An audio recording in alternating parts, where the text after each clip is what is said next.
कारकुन नजरियाती है, नजरियाती है। कीमे के नान खाने के लिए जलसों पे नहीं जाते, मेरे कारकुन दलेर हैं, ईमानदार हैं,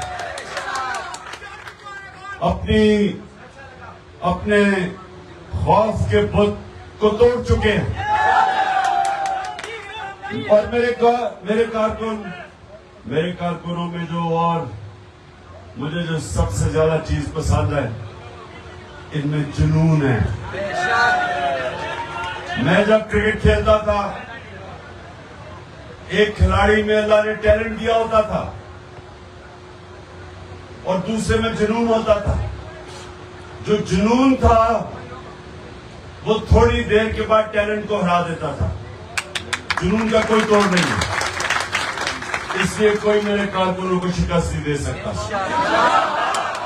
लेकिन नजम शराज ने अभी जो नाते पढ़ी, मेरे कारकुनों को अभी तक नाते पढ़नी नहीं आई, तो थोड़ी इंप्रूव करें अपनी नात पढ़ने के लिए, क्योंकि अभी आपने नजम शराज की नात को पूरी तरह कत्ल करने की कोशिश की है।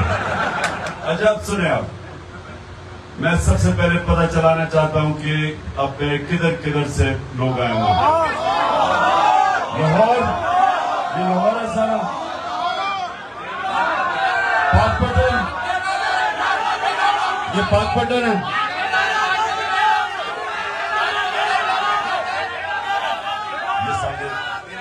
अच्छा, एक मिनट, पाकपटन तो आप तो बाबा फरीद गंज शकर की जमीन से हो, तो आप तो खास अल्लाह का करम है आप पे। डेरा गाजी खान, अच्छा डेरा, हाँ वो मैं पुराने अपने कारकुन को देख रहा हूँ डेरा गाजी खान से। आगे सारा डेरा गाजी खान, ये सवाब मियां वाली के बाद जो मैं पहला इलेक्शन लड़ा था, स्वाद के लोगों ने मुझे सबसे ज्यादा वोट दी। उसके बाद सियालकोट, माशाल्लाह सियालकोट, उसके पीछे बाजोड़, अच्छा बाजोड़, शाबाश,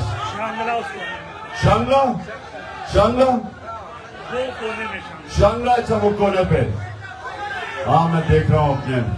और उधर पीछे बस बनेर, कितने लोग हैं बनेर से? बनेर से मुझे नहीं नजर आ रहे लोग। अच्छा बनेर कल है बनेर। अच्छा जी, अब जरा सुने, मुकम्मल खामोशी। अब मेरा काम है, याद रखना, एक लीडर बाप की तरह होता है। अब जिस तरह मैं अपने बेटों को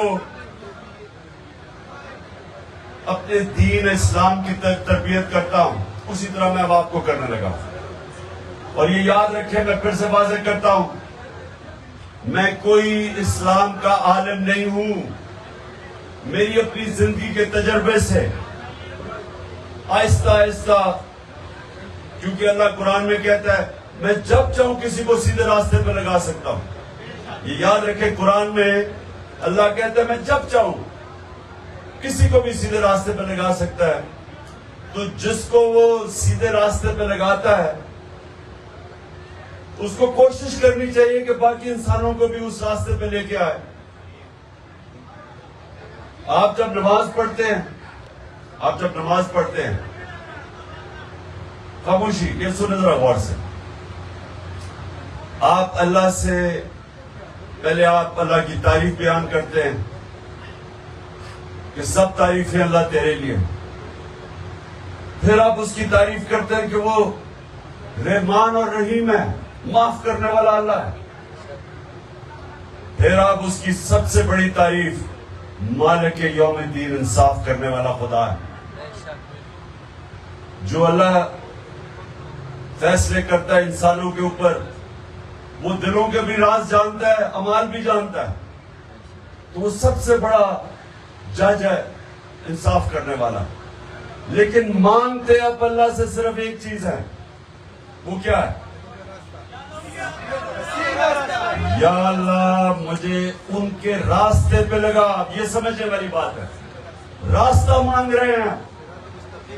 अल्लाह ने यह नहीं कहा कि उस मंजिल पे लेके जा, उस रास्ते पे लगाओ। ये समझने की बात है, क्योंकि अगर वो मंजिल हो तो अल्लाह के पैगंबर वो तो सबसे अल्लाह के करीब थे, लेकिन अल्लाह ने पैगंबरों को भी कहा कि जब तक वो जिंदा हैं वो नमाज पढ़ते हैं, कि वो भी मांगते हैं सीधा रास्ता। इसका मतलब ये एक बहुत बड़ी जहाद है उस रास्ते के ऊपर, और वो रास्ता हमारे लिए हमारे नबी सल्लल्लाहु अलैहि वसल्लम का, जिसके वजह से अल्लाह हुक्म करता है उनके रास्ते पे चलो, उनकी सुन्नत पे चलो, उनकी शरिया पे चलो। अल्लाह क्यों कहता है? हमारी बेहतरी के लिए। ये याद रखना कि जो भी उनके रास्ते पे चलेगा वो है अजमत का रास्ता। दुनिया की तारीख में किसी इंसान को इतनी इज्जत और इतना कारनामे नहीं है जो एक इंसान हमारे नबी सल्लल्लाहु अलैहि वसल्लम के। किसी इंसान, चाहे वो मुसलमान हो या ना हो, कोई दुनिया के अंदर इंसान नहीं आया जिसकी वो अचीवमेंट्स हैं जो हमारे नबी सल्लल्लाहु अलैहि वसल्लम की। और मैं आपको बार बार ये बताता हूं क्योंकि आपको ये, मैं कभी ये नहीं अपनी जिंदगी में कहीं नहीं सुना था। बड़े हर बार बचपन से जुम्मों की नमाज पढ़ते थे, मुझे कभी किसी आलिम ने ये नहीं बताया जो मैं आपको बताने लगा हूं कि मेरे नबी ने हिजरत की 622, ये तारीख अपने ज़हन में याद है। 622 को उन्होंने हिजरत की मदीना में। 625 को पहली जंग बदर होती है, 313 मुसलमान। मेरे नबी दुनिया से पर्दा करते हैं 632, 10 साल के बाद, हिजरत के बाद। तो जंग बदर की 625 के बाद 313 लड़ने वाले दो उस वक्त दुनिया की अजीम सुपर पावर्स थी, रोमन एम्पायर और पर्शियन एम्पायर। एक एक उनकी जिसको सदर्न लीजन कहते हैं, जो उनकी सुपर पावर थी ना, एक एक जो उनकी फौज थी, 1 लाख फौज थी उनकी जदीद हथियारों के साथ रोमन एम्पायर की। तो 625 और 636 ये दिन याद रखें, ये तारीख।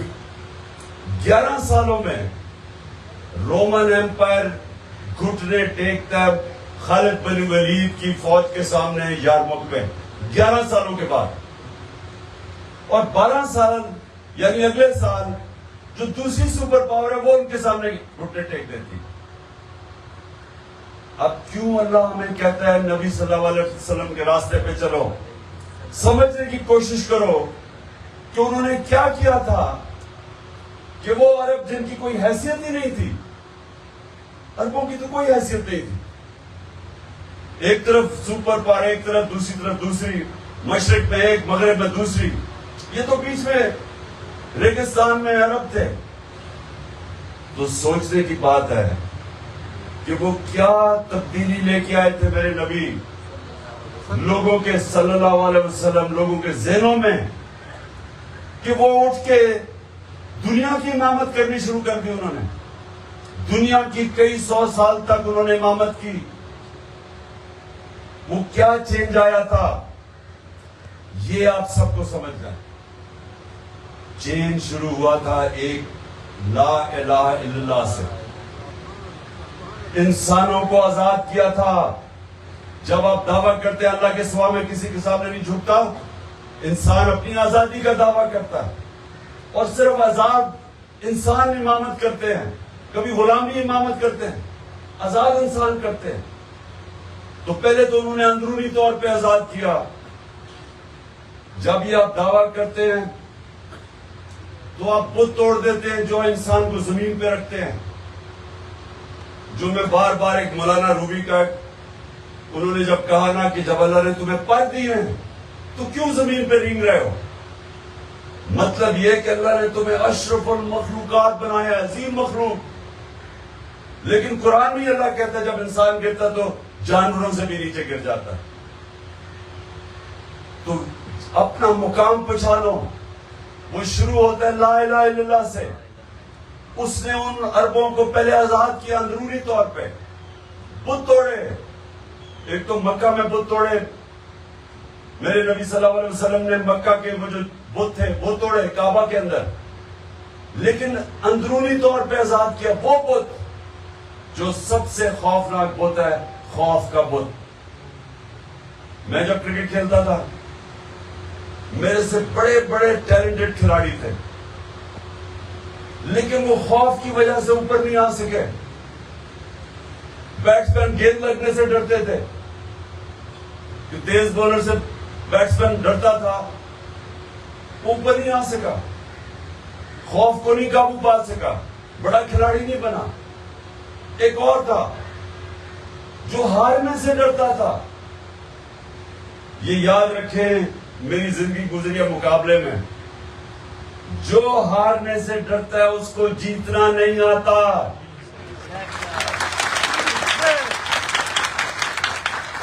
कोई फौजी सुने, कोई फौजी वो तब तक बड़े कारनामे नहीं अंजाम देता जब तक अपने मौत के खौफ के ऊपर काबू नहीं पाता। तो कैसे लड़ेगा अगर उसे मरने का डर लगा रहे? पहले वो अपने खौफ के ऊपर काबू पाता है, फिर बड़े काम करता है। खालिद बिन वलीद शायद दुनिया की तारीख का इस जैसे जनरल आया ही कभी नहीं, वो हारा ही नहीं कभी। लेकिन उन दिनों में जब तलवारों से लड़ते थे खुद आगे लीड करता था, यानी तलवारों से सोचे या मुकाबले में वो खुद आगे लीड करता था। और क्यों? क्योंकि उसका खौफ का बुत खत्म हो चुका था, मौत का डर चला गया था। और जब खालिद बिन वलीद मरने वाले थे, हजरत उमर से बात कर रहे हैं, तो हजरत उमर वो कहते कि इतनी मैंने जंगें लड़ी, क्यों मैं इस तरह मर रहा हूं? मैं चाहता था कि मैं जंग में शहीद हूं। तो हजरत उमर ने उन्हें कहा कि देखो, तुम्हें नबी सल्लल्लाहु अलैहि वसल्लम ने बहुत बड़ा खिताब दिया हुआ था, सैफुल्लाह, अल्लाह की तलवार, वो कैसे कोई उसको मार सकता था? तो मैं आपको बताने की कोशिश कर रहा हूं कि हजरत खालिद बिन वलीद का कोई जिस्म का हिस्सा ही नहीं था जिधर जख्म नहीं था, लेकिन मरा नहीं, क्योंकि जिंदगी मौत अल्लाह के हाथ में। ये जब आपके ज़हन में ये आ जाएगा, जब आपके ज़हन में ये बात आ जाएगी, जब आपके ज़हन में ये आ जाएगा कि इंसान से अल्लाह ने वो हक ही ले लिया मारने का किसी को, वो अल्लाह का फैसला है। वो या आपने तलवार से जाना, या शहादत से जाना, या कैंसर से जाना है, वो अल्लाह का फैसला है। इंसान को आजाद किया इस खौफ से। और दूसरा खौफ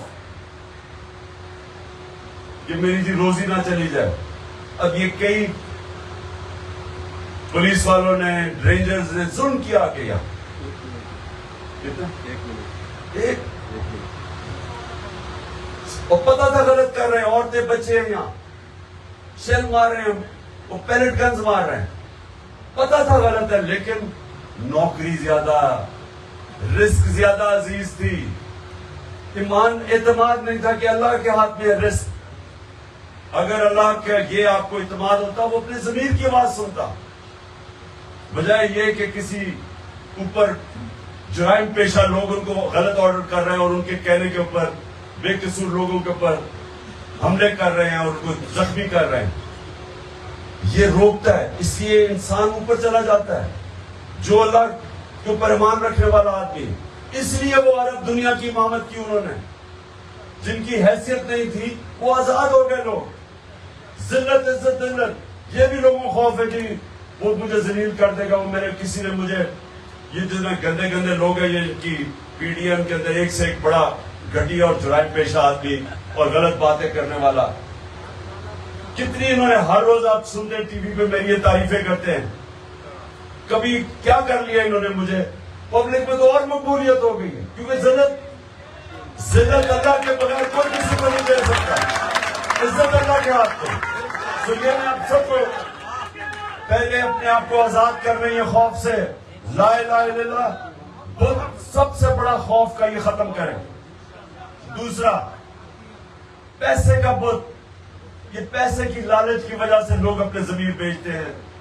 और तीसरा, मैं का बुत, ये जो मैं, ये भी बहुत बड़ा बुत है। फैसले इंसान ठीक नहीं करता, तो जो नमाज में आप मांगते हैं ना अल्लाह वो रास्ते पे लगा, वो सारा वक्त आपको हर रोज क्यों 5 वक्त पढ़ते हैं? क्योंकि सारा वक्त इंसान को फैसले करने पड़ते हैं। और एक फैसला, अब मैं आपको बताऊं, मैं जब क्रिकेट खेलता था तो मुझे एक दफा पहला मैं कप्तान बना, किसी ने कहा जी हिंदुस्तान से बड़ा पैसा, उसने कहा कि जी आप एक टॉस का जुआ खेलते थे ना, तो एक टॉस का रिजल्ट बता दें, हम तुम्हें इतने पैसे दे देंगे। उन दिनों में बड़ा पैसा था, मैं आज से 40 साल पहले 10 लाख रुपया दे देंगे या 20 लाख रुपया। फिर मुझे साउथ अफ्रीका उन्होंने कहा कि आप उधर इमरान खान को उधर तुम आओगे, क्योंकि वहां नस्ल परस्त रजीम थी, बैन था, उन्होंने मुझे बड़े पैसे किए। तो सारा वक्त इस तरह के जमीर की आपके सौदा करने के लिए सारा वक्त इस तरह की आपको रास्ते, ये आसान रास्ता होता है कि मैं वो रास्ते पे चलूं, जल्दी से पैसा आ जाएगा। हर पुलिस वाले को रिश्वत देने का पैसा आ रहा होता है कि रिश्वत दूंगा तो पैसे बन जाए। ये याद रखिए, ये 2 रास्ते हैं, एक आपकी तबाही का रास्ता है, दूसरी आपकी अजमत का रास्ता है। एक है जो हम शैतान का रास्ता कहते हैं, दूसरा है नबी सल्लल्लाहु अलैहि वसल्लम का रास्ता। वो मुश्किल रास्ता है, आसान रास्ता नहीं है, ये ना समझे वो आसान रास्ता है, लेकिन वही रास्ता आपको ऊपर लेके जाता है ना। आखिर में दुआ कर रहे हैं, अजान होने लगी है। रोजा खोलने से पहले सुने रोजा खोलने से पहले मेरी 3 दुआएं हैं। सबसे पहले मेरे साथ मिलकर मैं दुआ करता हूं कि अल्लाह, आप हाथ उठाए, अल्लाह नहीं, मैं मेरे साथ नहीं, मैं आमीन कहना अपने पास। अल्लाह पाकिस्तान को वो रियासत बना जो मदीना के रियासत के असूलों के ऊपर खड़ी हो। वो रियासत बना जिधर अदल और इंसाफ हो। वो रियासत हो जिधर लोग हकीकी तौर पे आजाद हो।